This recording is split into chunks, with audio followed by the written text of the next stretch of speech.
में आतंक छाया रहा, छा गई हर तरफ मौत ही मौत।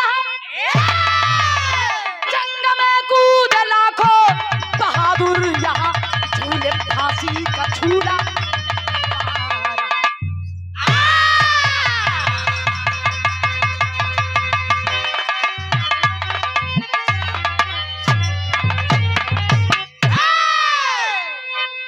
कौन रोकेगा उस वीर की वीरता, खास खाया कसम जो वतन के लिए।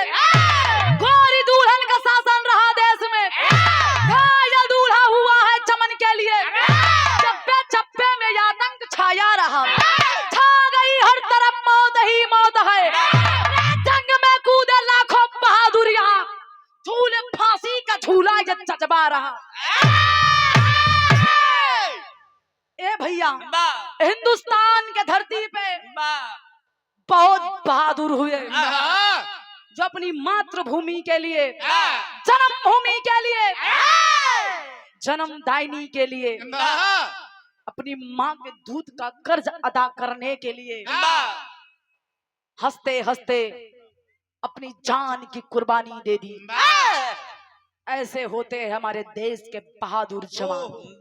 लेकिन बिरहा के अंदर एक लाइन स्वर्गीय रामदेव उस्ताद के झलक दिखावल गई। अपने जवानी के आलम में स्वर्गीय रामदेव उस्ताद जब भी गजल के गावे तो लगे गौलन कैसे।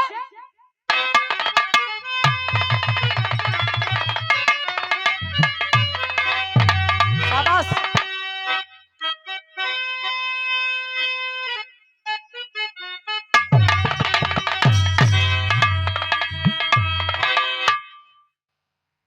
वाह, बस बस इशारा दे दो। अरे काबे में, अरे काबे में, अरे काबे में तेरा जलवा, काशी में नजारा।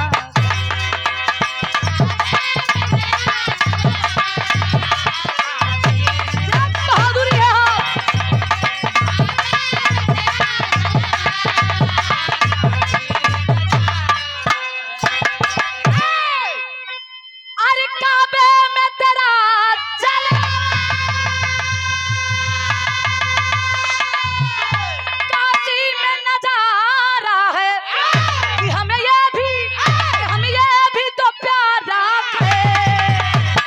वो भी तो प्यारा है।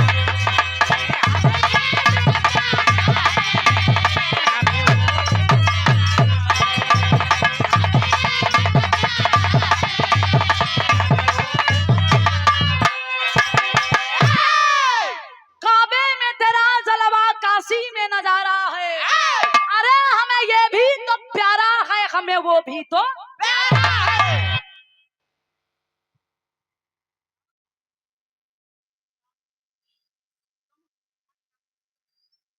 श्री राम सामुज पूरे रजवार की ऐतिहासिक धरती से वीर भाव को समझते हुए 50 रुपए का पुरस्कार। बहुत बहुत प्रणाम, आशीर्वाद की प्रतीक्षा। लेकिन भाव में वीरन खातिर गुरु जी लिखत हुवन, वीर कौन होते हैं और गीदड़ कौन होते हैं, दोनों की पहचान कराते हैं। कैसे?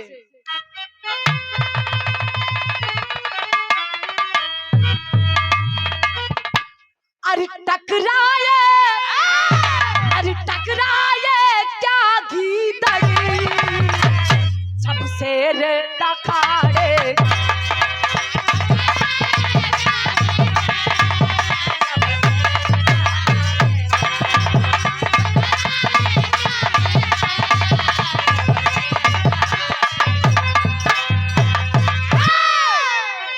अरे टकराए क्या गीदड़, जब शेर दहाड़ेगा। अरे ठहरेगा, अरे ठहरेगा नहीं रण में, जब चंगीला ताड़ेगा।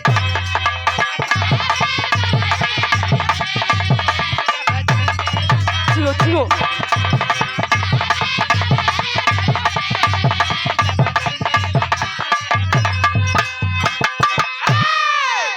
टकराए क्या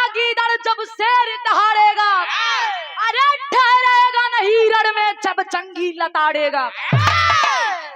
ए भैया कहानी के एजा से शुरुआत बा। विराह में जौहरी लगल। जौहरी तो होला 3 लेकिन खास कर बोलल जला 2 किस्म के। एक स्वर्गीय रामदेव गुरु जी के अंदाज में, एक स्वर्गीय बुल्लू गुरु जी के अंदाज में। चच्चा हमरे सुनोबे कैलन। स्वर्गीय रामदेव गुरु जी और बुल्लू गुरु जी में जब विराह होए तो वो विराह में आनंद बढ़ावे। एक से बढ़कर एक वीर। बुल्लू गुरु जी खड़ा हो तो कहा ए रामदेव बड़ा चिघरत हुआ हो, देखा छुआवत मानी। आदरणीय हमारी धर्म की चाची जी और हमारे बड़ी बहन विजय लक्ष्मी जी की चाची जी और धर्म की हमारी चाची, आपके द्वारा ये शानदार 100 रुपए का पुरस्कार, चाची के चरणों में प्रणाम। और हमारे विजय लक्ष्मी दीदी के भी बहुत बहुत प्रणाम। मालिक ऐसे आपके बनौले रहे भगवान, तथागत भगवान बुद्ध के आशीर्वाद मिलत रहे बाबा साहब के। आप यूं ही दिखाए हुए मार्ग पे चलत रही और समाज के आगे बढ़ावे में एक कदम आगे बढ़ के आपके चले के पड़ी। ए भैया बुल्लू गुरु जी अंदाज बड़ा कर मिजाजी अंदाज रहे। ये देखा ये बुल्लू गुरु जी के अंदाज बा कैसे।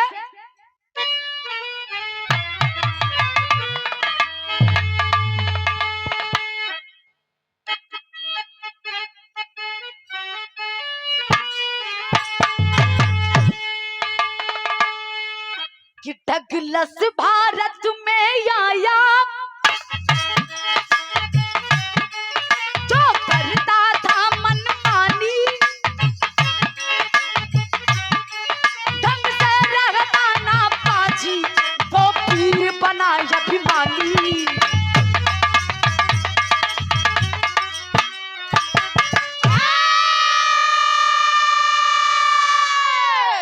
शाबाश से रहल बुल्लू गुरु जी के अंदाज। अच्छा स्वर्गीय रामदेव गुरु जी जब खड़ा हो तो उनका अंदाज रहे कैसे भैया। अरे ताकत यजमाए कोई।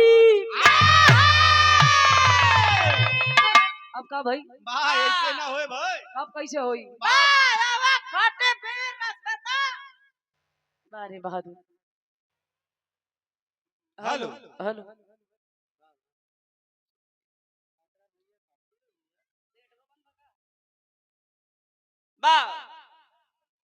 हेलो स्वर्गीय रामदेव गुरु जी के अंदाज बा कैसे। बा अब लागत भाई गोबर फेंक तोरे कपारे पे फेंक दे। ये खानदानी पगड़ी है तोरे बस के नहीं भाई संभार पैबा। कौने खानदान को भाई अब जिन जाना तबे ठीक बा। अब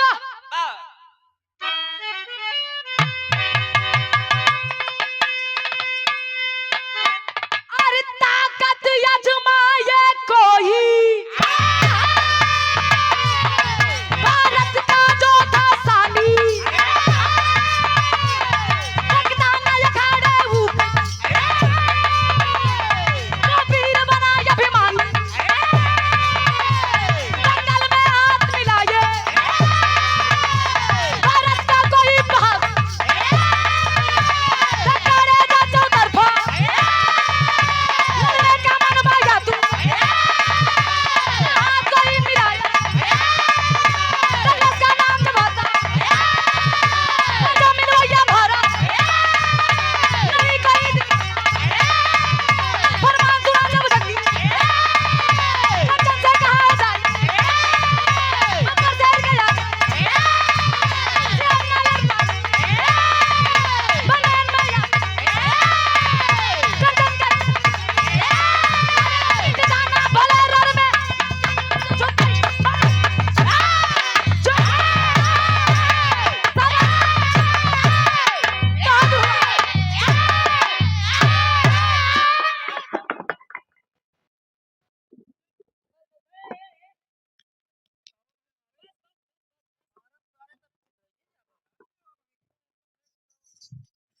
अरे वाह रे बहादुर वाह। हम तो सोची 55-60 वाला उम्र थकिया जाई। ये तो पूरे शेर हुए। ये हाँ असली खाटी भीर रस। बाबा हम जान के बहुत पूर्व रस हुआ था। वाह और ये देखें इस वीर भाव को समझते हुए आदरणीय हमारे चाचा जी वाह श्री उमाकांत यादव वाह आपके द्वारा ये 100 रुपए का पुरस्कार चाचा के बहुत बहुत प्रणाम आशीर्वाद के प्रतीक्षा। कहानी तनी लोग समझी कहानी कहां से हो। वाह यही पंजाब की धरती पे एक पहलवान जेके नाम बतावल गईल जंगी पहलवान वाह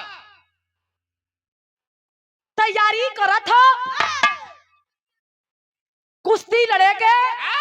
लेकिन यही बिचवा में ए बाबू ब्रिटिश शासक वाह जेका नाम बतावल गईल रॉबर्ट्स रॉबर्ट्स के बेटा जेका नाम बतावल गईल डगलस पहलवान।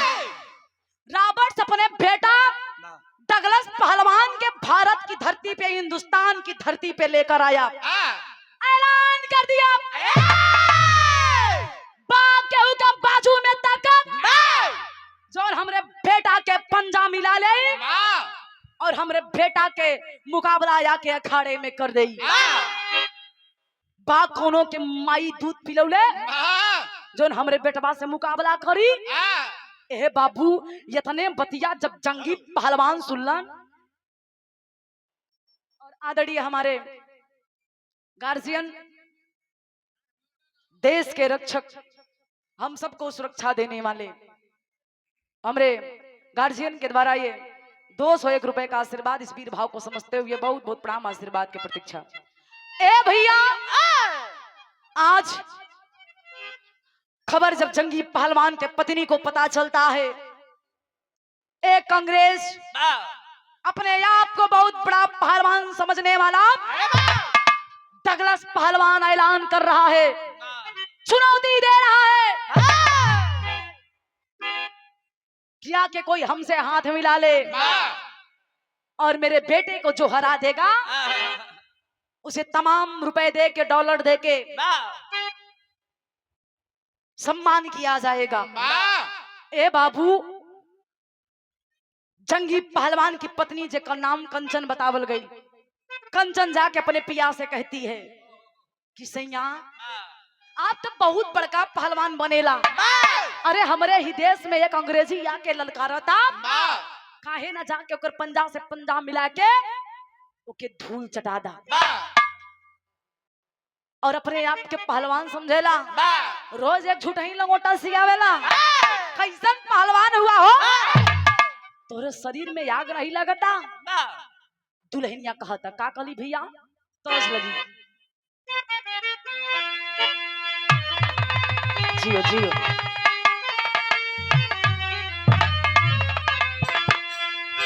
अरे बाबा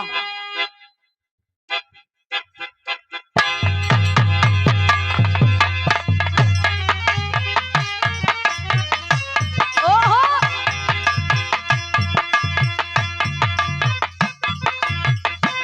क्या बात क्या बात।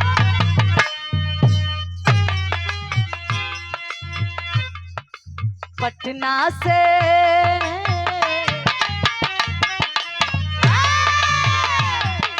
पटना से बैदा बुलाएगा नजर आ गई गुइया।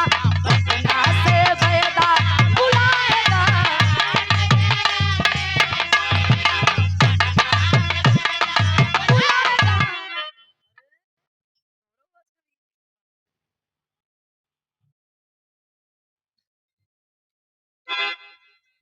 वाह। श्री राजनाथ यादव एडवोकेट साहब सिविल कोर्ट जौनपुर और 100 रुपया के आशीर्वाद पूर्णमासी मुंशी भट्टा के मुंशी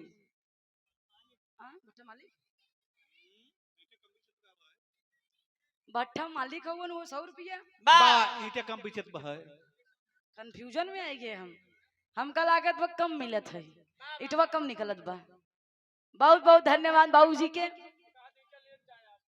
आध आइटम का हो गए पागल एक टाली की बात करा। उपस्थित जनता जनार्दन के प्रणाम आशीर्वाद के प्रतीक्षा। ए भैया ई तो कर्ज है लेकिन भाव पे गौर करा। कंचन दुल्हनी अपने सैया के समझा के कहली का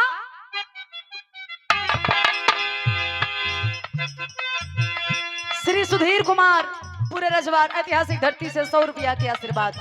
कहना हाँ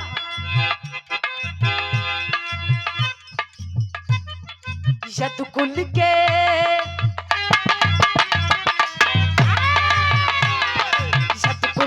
पगड़ी बताएला पिया दंगल में जाई यद कुल के पगड़ी।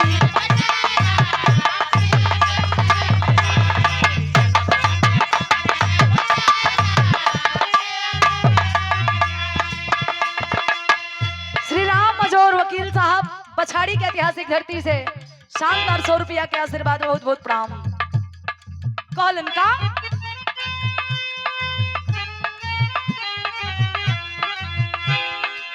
कुरुक्षेत्र में गई ले दंगल रचाई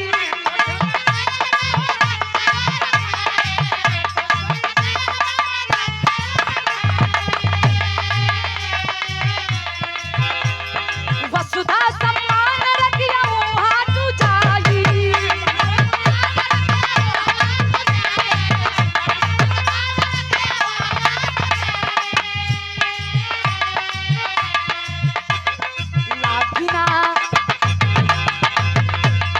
लागिना झिलकिया में दाग हो पिया दंगल में जाई लागिना झिलकिया।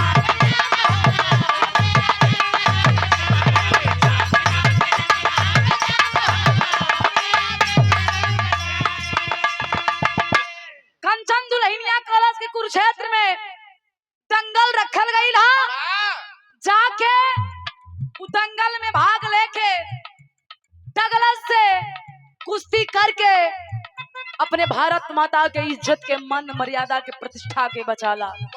ए सैया निवेदन बा अगर ना कर पाई बा तो हमारे को बात सुना हमरे हाथ के ही चूड़ी निकाल के अपने हाथ में पहन ला और आज के बाद लंगोटा कस के पहलवानी मत करी हा।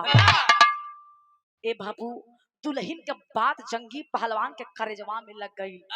खलन रे हमार मेरा रू हमरे पे शंका करता अब बर्दाश्त।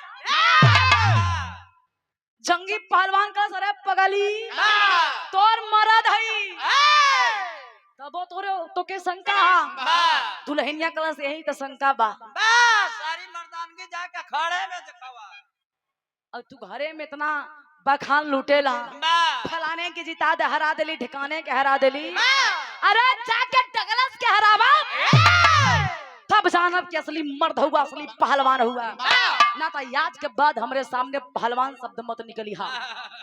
बात करेजा में लगल बा बहादुर चलल हो कहवा कुरुक्षेत्र की तरफ कैसे विराह में स्वर्गीय रामदेव उस्ताद के तर्ज लग गई।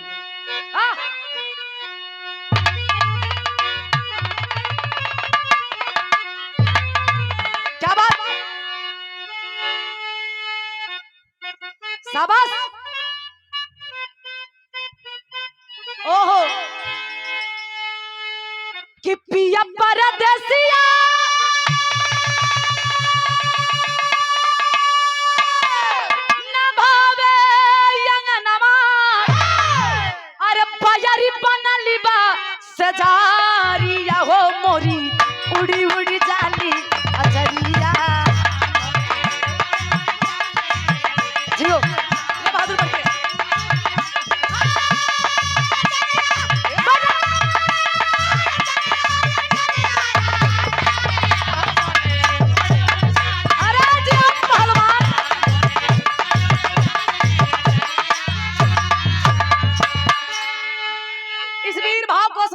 हमारे बड़े भैया रवि यादव प्रधान जी आपके द्वारा ये 100 रुपए का आशीर्वाद बहुत बहुत प्रणाम आशीर्वाद के प्रतीक्षा मत वाह सही हो एकदम।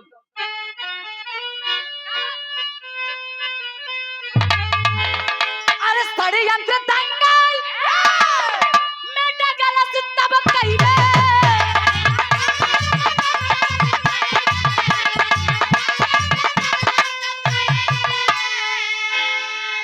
षड्यंत्र दंगल में डगलस तब कइले अरे भेदवा ना जाने जबान हो चले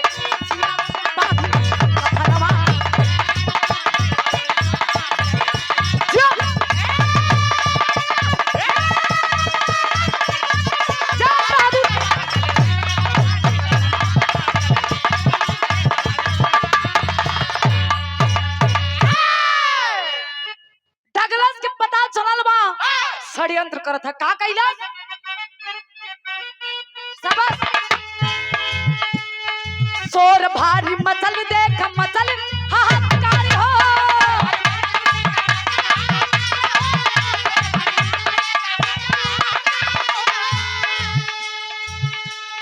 हथवा मिला या तब सारा ध्यान हो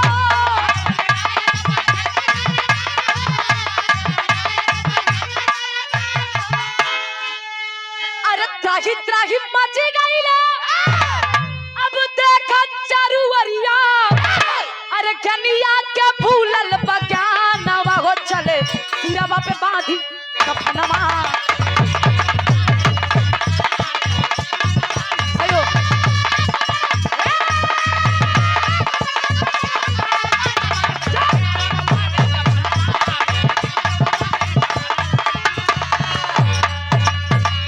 ए बाबू डगलस पहलवान और जंगी पहलवान कुरुक्षेत्र के मैदान में आते हैं आमना सामना भइल बा जंगी पहलवान अपन निगोटा कसलस वह डगलस पहलवान के पीठ थपथपावा था के डगलस पहलवान के पिता जेकर नाम रॉबर्ट्स बतावल गई पिठिया ठकलस कलस के बेटा जाके हिंदुस्तानी का धूल चढ़ा दे बता दे कि डगलस से मुकाबला करने वाला कोई पैदा नहीं होगा ऐसन मात मरिहा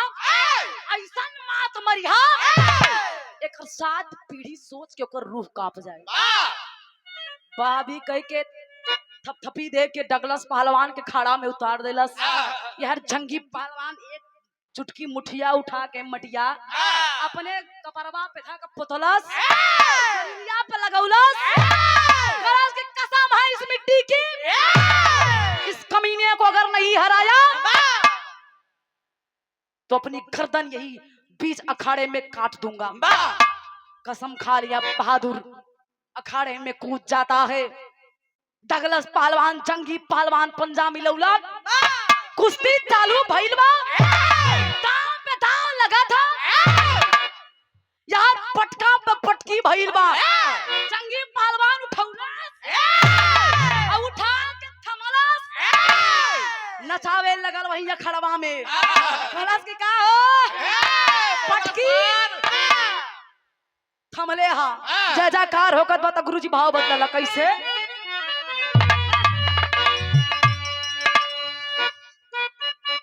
सबस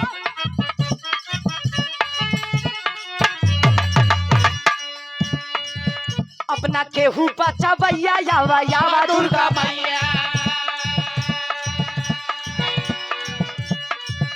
अपना केहू बचावैया यावा यावा इधर मारा काला जंग ईश्वर मान ऊपर खींचा भूसा पार देखा खींचा मार एकर कांट तई यार जैठन मार ओके केहू ना बचवैया औरा घुटा ना पे लाई ओके केहू ना बचवैया औरा घुटा ना पे लाई अंग ऊपर पे मार के सरी जो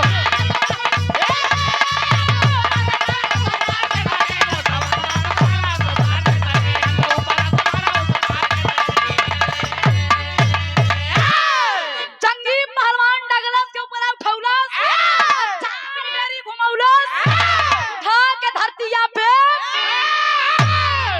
पटकला सब खूंटा लगा के अपनी ठौनवा लगा के चढ़ बैठेला सिनेमा पे चढ़ के दू बेरी हु मचलस जब दू बेरी हु मचला तब हल धीना कलस का हो सर बा हमरा से कुश्ती लड़े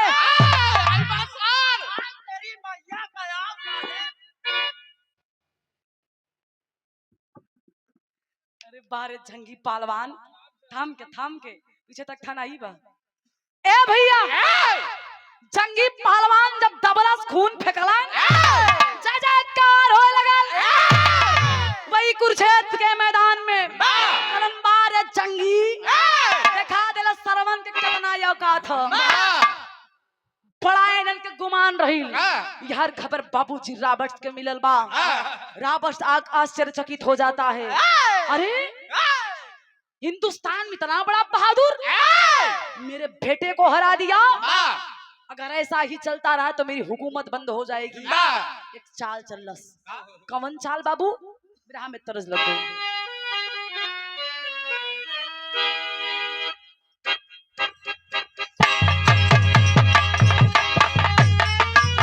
शाबाश शाबाश।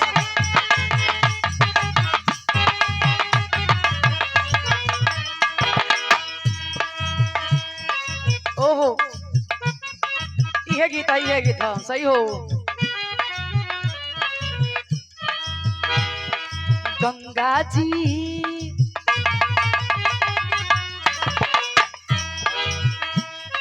गंगा जी के तनो नहाइबा, गंगा जी के तनो नहाइबा पत्थर तिरिया ना पैबा राजा।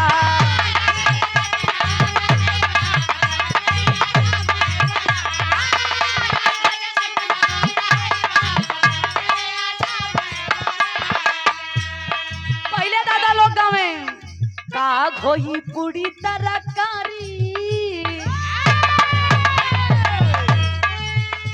ये हमारा माई बहन यही जौनपुर की धरती से, जौनपुर के फेमस गीत है भैया। हमार माई बहन गावत रही पहले। का होई पूरी तरकारी, का होई पूरी तरकारी बलमा मोरा सतुरे पे राजी।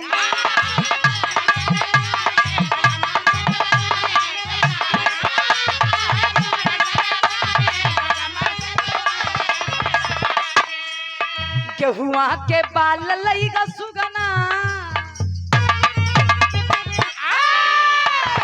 गेहुआ के बाल लईगा सुगना बलमा मोरा पूरी के तरह से। धर्म के गार्जियन श्री भोला बिंद मेढ़ा के ऐतिहासिक धरती से आप हमारे गार्जियन हैं। आपके द्वारा इस भाव को समझते हुए 200 रुपए का आशीर्वाद, बहुत बहुत प्रणाम। आशीर्वाद की प्रतीक्षा। तमाम गीत गौलन जितने गाई होता कम्बल, लेकिन भाव पे गौर करा। आज जब जंगी पहलवान कुरुक्षेत्र के मैदान में विजय प्राप्त किया, रॉबर्ट्स की बतिया मंजूर नहीं खे भई, चल दिया जंगी पहलवान के घर। अपने सेना को लेकर जब जंगी पहलवान के घर पे जाता है तो जंगी पहलवान की इकलौती पत्नी, घर में कोई नहीं है बाबूजी, अकेले ही कंचन घर में है। दरवाजा खटखटौलन, दरवाजा खुल गया। कंचन जाके पूछती है कि कौन है आप, क्या चाहिए? मेरे पति अभी घर पे नहीं है, बाद में आ जाएंगे तो आ जाइएगा। तब तक ए बाबू रॉबर्ट्स के दूगो सेना जाके कंचन के कलैया धा लेलन और एक चिट्ठी में लिख के पूरी बतिया के टेबल पर रख के लेके चल गईलन। जंगी पहलवान आया है, आइल बात कर ले का।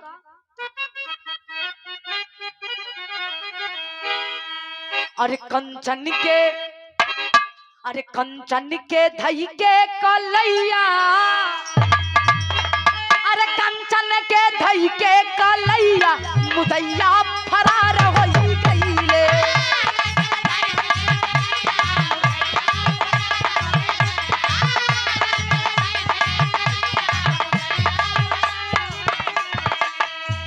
कंचन को लेके चले जाते हैं, चिट्ठी में लिख देते हैं क्या?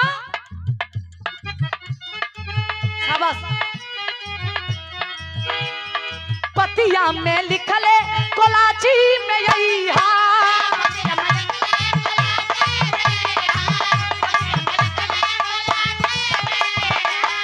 कहा लिखला, कुश्ती में हार के गुजरिया ले गई।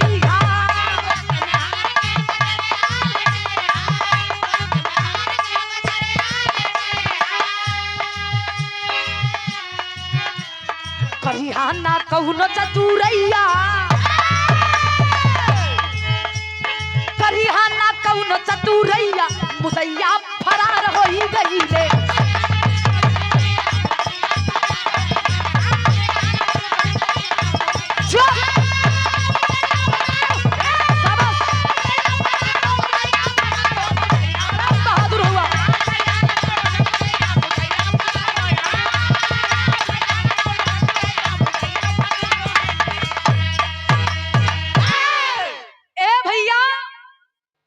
चिट्ठिया में लिखलस कि अगर अपने पत्नी से प्रेम है, बड़े बहादुर बन रहे हो, बहादुरी के साथ साथ एक बात याद कर लो, तुम्हारे घर में एक बीबी है। अगर उस औरत की, अपनी पत्नी की इज्जत आबरू को बचाना चाहते हो तो मेरी एक बात गौर से सुन लिया। वो चिट्ठिया में लिखलस की इस चिट्ठी को पढ़ना और ध्यान देना। पत्नी की इज्जत आबरू को अगर बचाना है तो कोलाची की धरती पे चले जाना। एक प्रतियोगिता रखी गई है, उस प्रतियोगिता में बहादुर बनने की कोशिश मत करना। हार कर, उस कुश्ती प्रतियोगिता को हार कर अपनी पत्नी को लेकर चले जाना। ए भैया, एक बहादुर वीर अगर असली मर्द होई तो बात के कबो न स्वीकारी। आज जब घर पे जाता है जंगी पहलवान, दरवाजा खुला है, उस चिट्ठी पे नजर पड़ती है, चिट्ठी को उठाकर पढ़ता है तो समझ गया, ओहो इन दोगलों ने चाल चल दिया, सामने से नहीं जीत पाए तो पीछे से वार कर रहे हैं। निशाना मेरी पत्नी को बनाकर ये कमीना दोगला डगलस जीतना चाहता है। आज इसे भी पता चल जाएगा कि एक असली हिंदुस्तानी होता कौन है। ए बाबू, आज जंगी पहलवान तैयारी कर दे, चले के कहा कोलाची। कैसे भैया? बिरहा में टेरी लग गई।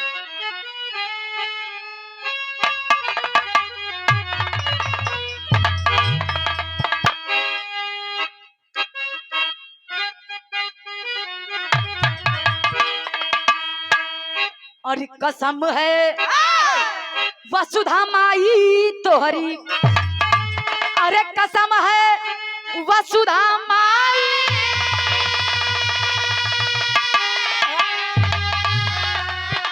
हो कसम है वसुधा माई तोहरी, गौरव जाई न दे भाई भले शीश कट जाई, यार हो जाई, यार हो जाई।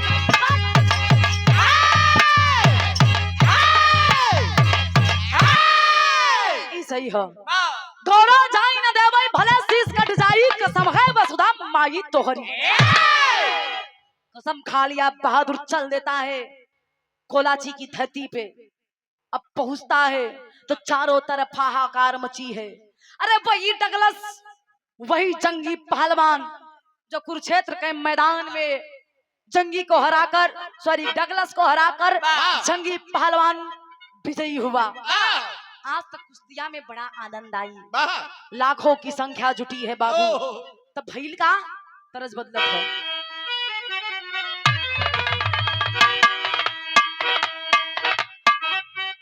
सही हो।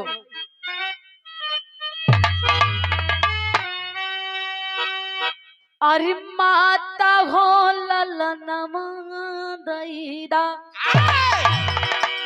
अरे माता हो ललनवा दैदा,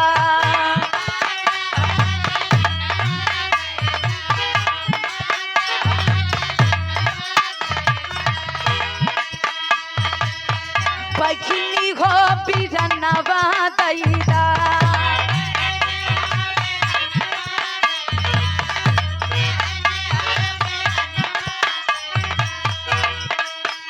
माता हो ललनवा दैदा, बघिनी हो बिरनवा दैदा, देशवा के खातिर यापन, देशवा के खातिर यापन, सागरो गंगवा दैदा।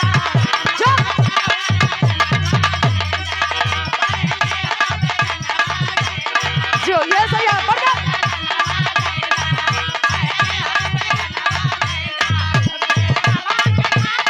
जियो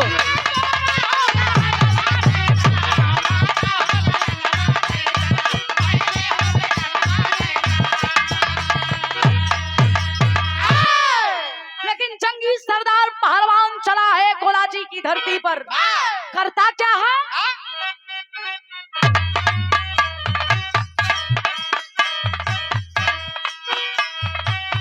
चलल पहलवनवा जंगी,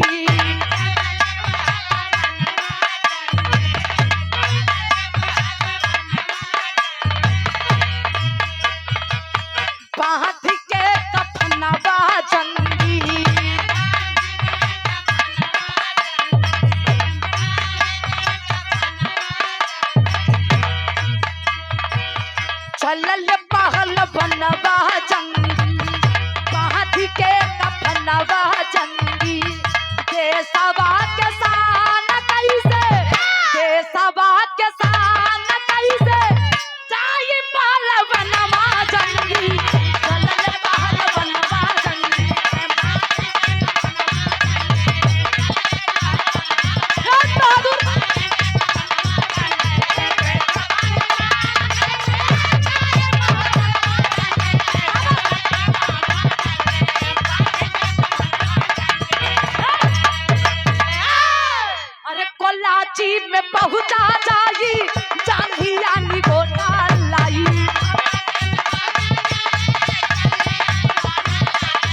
शिवनाथ सुप्रीम कोर्ट एडवोकेट साहब, उनके आप पिताजी शिवबरन बिंद, सम्मानित पूजनीय पिताजी श्री शिवबरन बिंद, आप गार्जियन के द्वारा ये शानदार 100 रुपए देके सम्मान किया गया। बहुत बहुत प्रणाम इस वीर भाव को समझते हुए।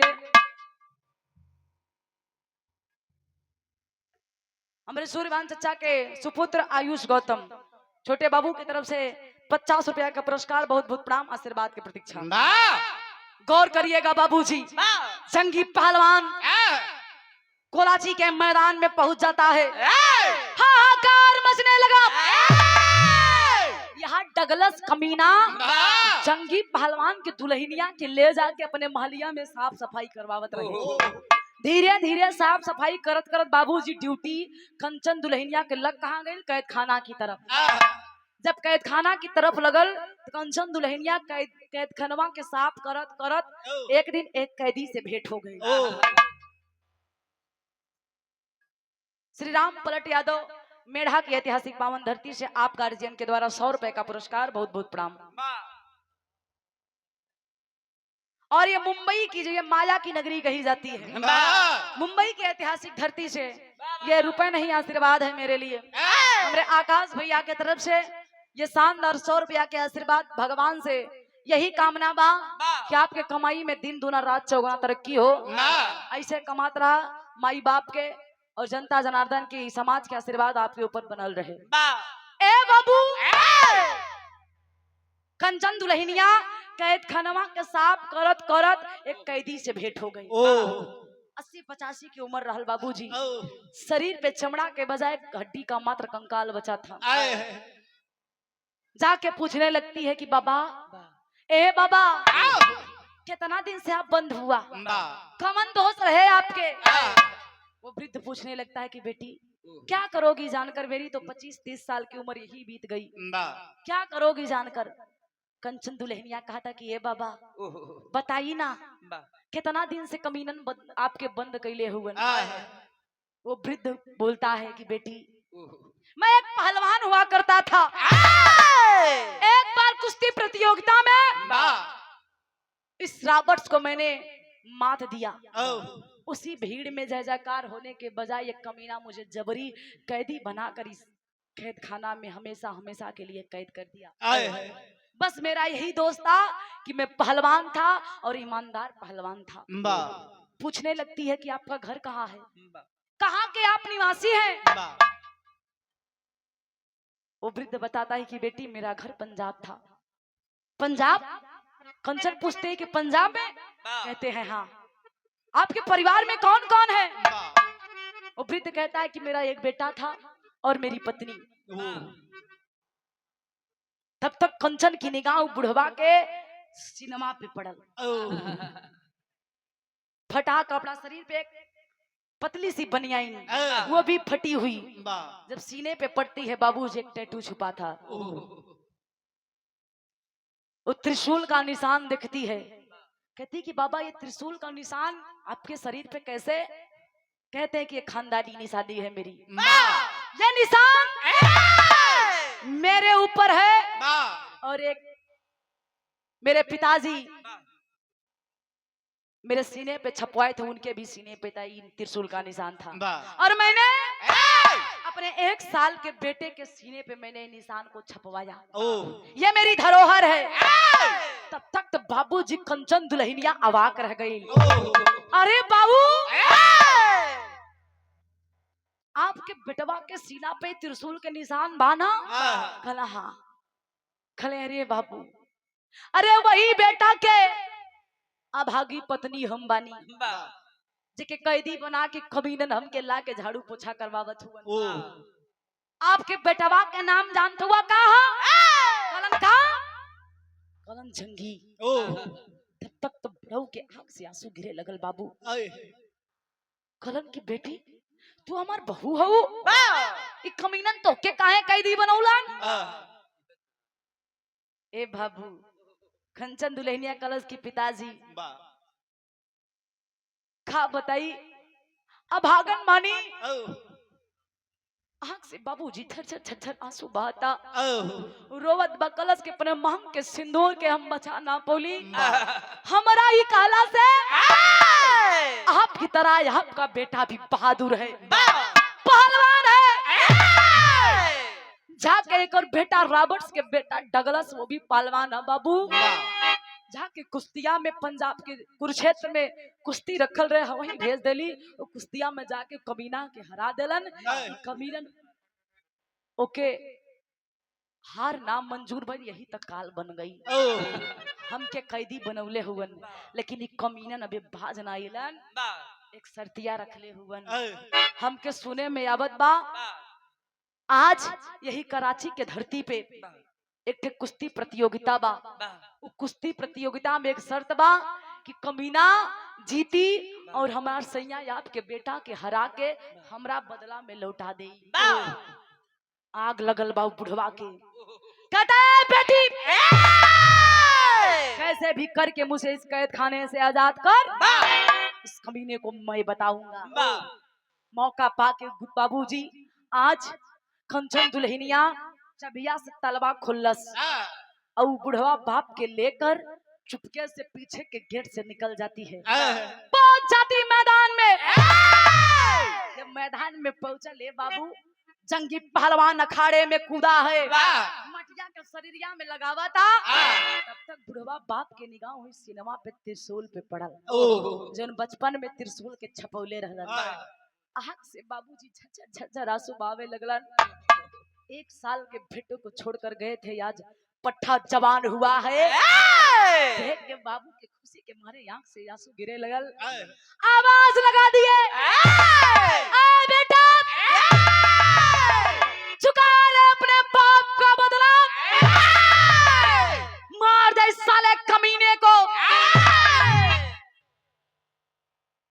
तब तक तो जंगी पहलवान घुमा के नजरिया देखत बा कि हमके बेटा के कालस। निगाह पड़ती है उस बुढ़े पर, उस वृद्ध पर। जाके जंगी पहलवान पूछने लगता है, यार कुश्ती की तैयारियां हो रही हैं, डगलस को रियाज पे रियाज दिया जा रहा है। जाके पूछा तो बाबू क्या हुआ, वह निशानियां दिखावत हुआ कि अपने सीना के निशानी देखो, हम ही तोरा भागा बाप बानी जोन तो के ना देख पोली। बचपने में इस साले कमीने ने मुझे कैदी बनाकर जेल में रखा था। मेरी बात को सुन ले। जंगी पहलवान के पिता कहलन का बिरहा में पहपट लग गई।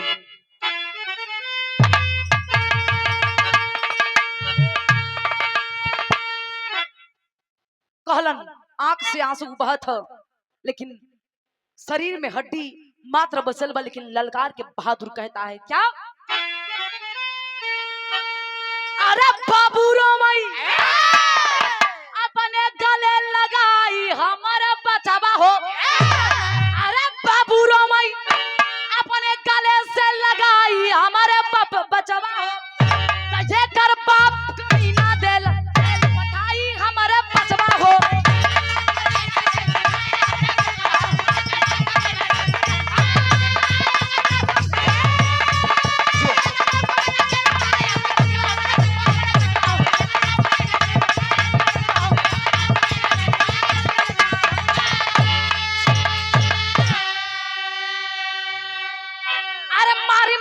जेल के अंदर कैला से बड़ी दुर्गतिया, अरे बाप धरा के खातिर आज बचैया बेटा इज्जतिया।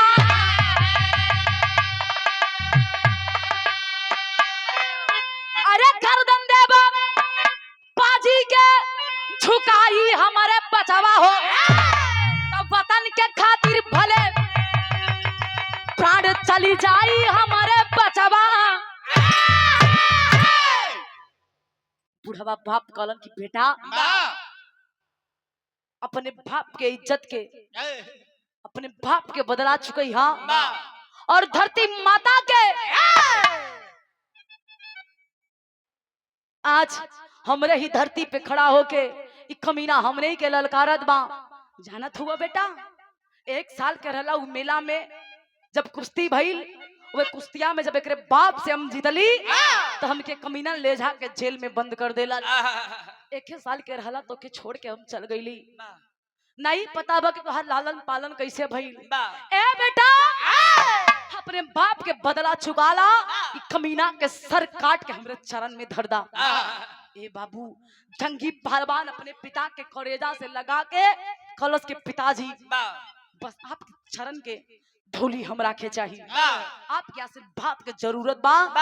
कसम बा आपके और कसम बा उ माई के चमन माई हमरा के जन्म देले बा। आज कमीना के गर्दन काट के अपने आपके सर में रख दी। वादा बा हमार चल देता है जंगी पहलवान अखाड़े में बाबूजी। कुश्ती होखा था तब तक क्रोध में आके जंगी पहलवान एक कदम उठा लेलन का बिरहा में आल्हा लग गई।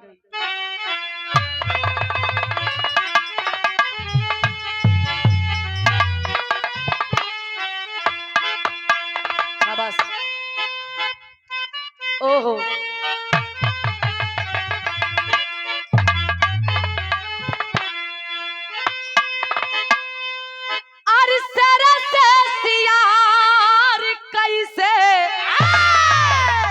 बाबू करी मसक करिया अरे गदा न चाली का वो आसा वाली चा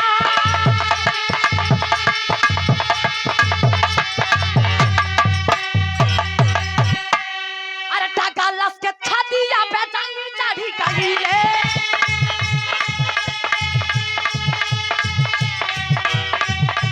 मार मार तारुवरिया मातला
बहुत बहुत स्वागत बा अभिनंदन भैया कॉमेडियन के सुपरस्टार हमरे राम औजार भैया के आगमन भइल बा। इनकर नाम कुछ और है लेकिन कॉमेडी में राम औजार के नाम से प्रसिद्ध हो गए। आपके भी स्वागत बा। ए बाबू आज कुश्ती के मैदान में डगलस और जंगी पहलवान आमने सामने हाहाकार मच गया। एक तरफ जंगी एक तरफ डगलस। ए बाबू पंजा से पंजा मिलल बा दांव पे दांव मरलन। आ तो जंगी डगलस के लगत बा कि हमार बाप जोने के चिट्ठिया में लिख के आई दे के आई रहलन चिट्ठिया एक याद होई हमारा से आज ज्यादा ही दांव ना मारी आज ही हारी तबे अपन मेहरारू लेके लेकिन ए बाबू जंगी के दूसरे नशा सवार बा उठा के पटकलस। तब तक वही भिड़िया से एक तलवार आइल बा वही तलवारिया के लीला सिनेमा पे चढ़ बैठलस। तलवार को हाथ में लेकर बाबूजी डगलस हुए सर धके अलग कर देलस। ले जाके सर जंगी पहलवान अपने पिताजी के चरणों में रख देता है। चारों तरफ हाहाकार मचने लगा। करी इता कुश्तियां नहीं सीधा कहानियां खत्म कर देलस। ए बापू जब रघुवीर प्रताप के पैरों के नीचे डगलस का कटा हुआ सर पड़ा है वही लकवा से डगलस के सर के रघुवीर प्रताप कचरलन और लेके बेटवा के अपने छल देलन। ए बाबू आज रॉबर्ट्स के पता चलल बा कि हमरे बेटा के गर्दन कट गइल बा। भेज दिया अपनी सेना पकड़ लाओ उन तीनों कमीनों को जिसने मेरे बेटे को मुझसे अलग किया है।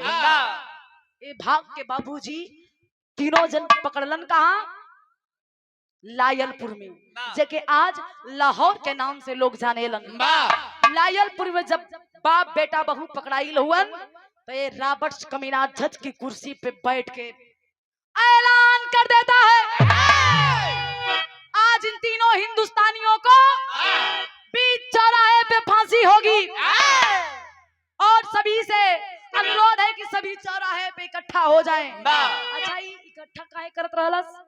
ई खातिर कि आज के बाद कोनो हिंदुस्तानी कदम उठावे के बारे में ना सोची।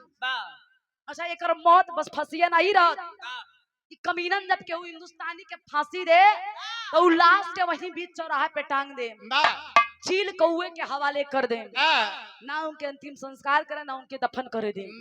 ये अंग्रेजों का नियम था बाबू। ई बतिया के रघुवीर प्रताप जानत रहलन।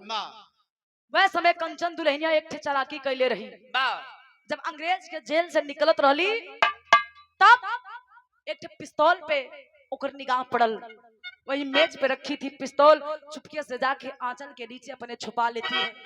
वही पिस्तौल को लाकर जब बीच चौराहे पे अंग्रेज फांसी देने की बात करता है तो धीरे से अचरवा के नीचवा से निकाल के वो पिस्तौल के अपने ससुर रघुवीर के हाथ में दे दिलस।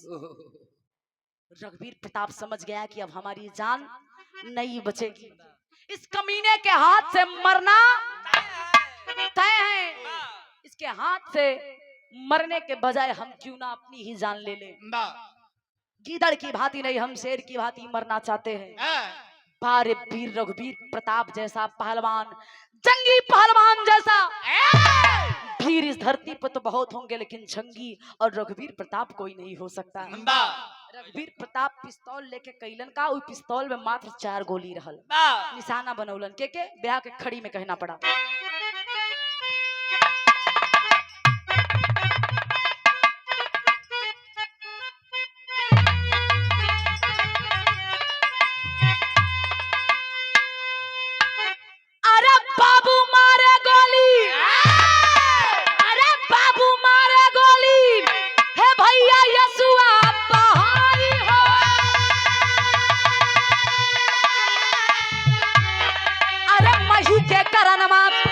मही के करनवा दिहल लाल के मुवाई हो, मही के करनवा दिहल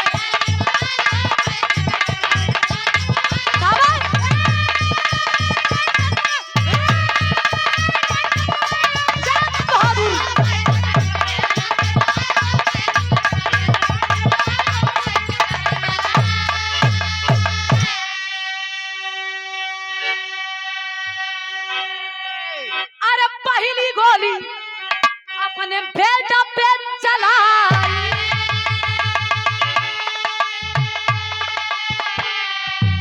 अरे दूसरी गोली कंचनोरिया घुमाई,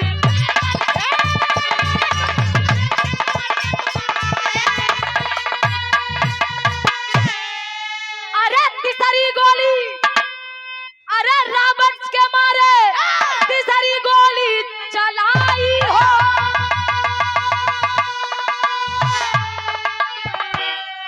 मही के करनमा, अरे यही मही के करनमा दिहल लाल के मुवाई, मही के करनमा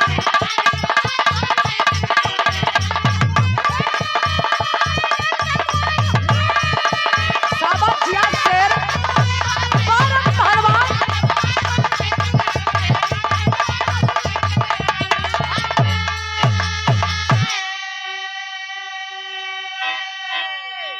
चार गोली बाबूजी, पहली गोली अपने बेटा के सीना पे उतार देलन। आंख में आंसू हैं, सोच रहे हैं कि जिस बेटे को देखने के लिए बरसों से मेरी आंखें तरस गई, आज उसी बेटे को अपने ही हाथ से मैं गोली मार रहा हूँ, लेकिन मैं अपने बेटे को एक भीर की भांति मरना देखना पसंद करूंगा। पहली गोली अपने बेटवा के सीना पे उतरलन, दूसर की गोली अपने बहू के, तीसर की गोली छच की कुर्सी पे विराजमान बैठा वह कमीना रॉबर्ट्स के सीने में उतार देते हैं।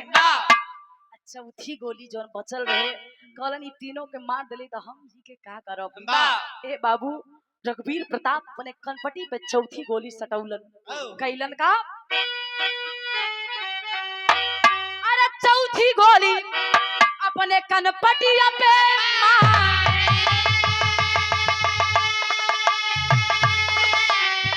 हर झूठे सब लोग एक टका हो निहारी,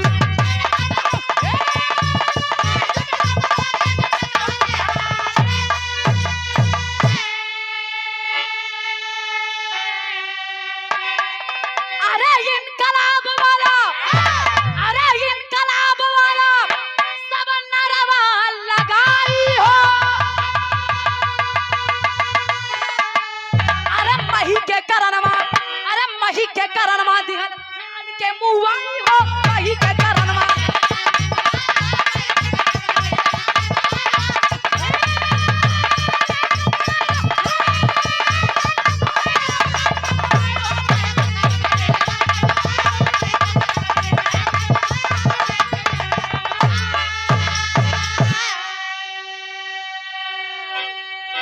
चौथी गोली बाबूजी अपने कनपटी से पे सटाकर अपने आप को इस दुनिया से विदा कर देते हैं।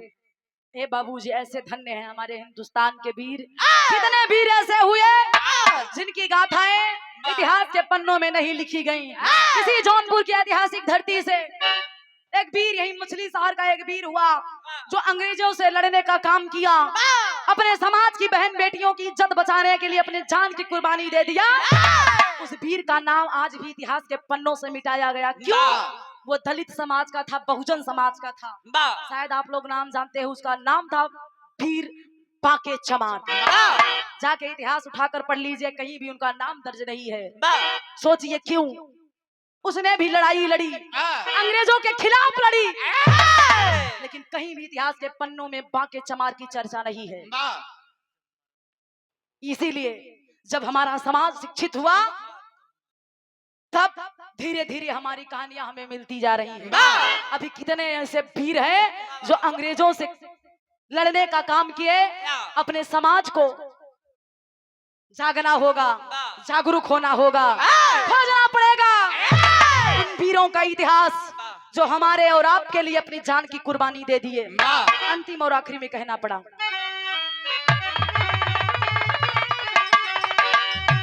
गुरु प्यारी गुरु गणेश धन्य वतन के वीर।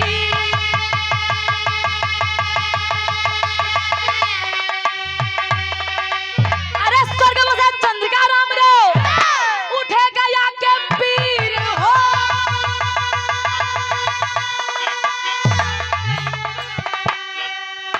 अरे कसम है वसुधा माई तोहरी, ज्योति कया कभी संगवा पीठी कविताई। कसम है वसुधा माई तोहरी।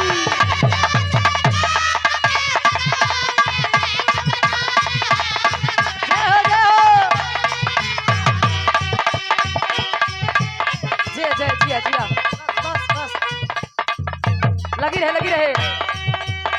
मेरे देश की धरती सोना उगले उगले हीरे मोती। मेरे देश की धरती,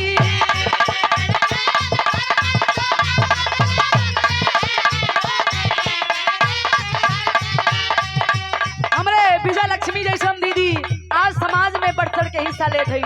लड़कियां लड़कों से कम नहीं है। रामोदर भाई, रामोदर भैया, लड़कियां लड़कों से कम नहीं है, इसीलिए कहना पड़ा। मेरे देश की लड़की, मेरे देश की लड़की पहन के वर्दी हुई फौज में भर्ती। मेरे देश की लड़की,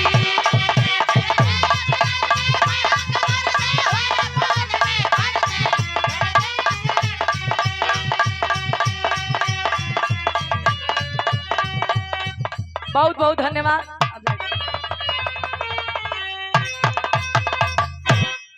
बहुत बहुत धन्यवाद। अगर गावे बजावे में कोनो भी त्रुटि हुई आप लोग क्षमा करिए।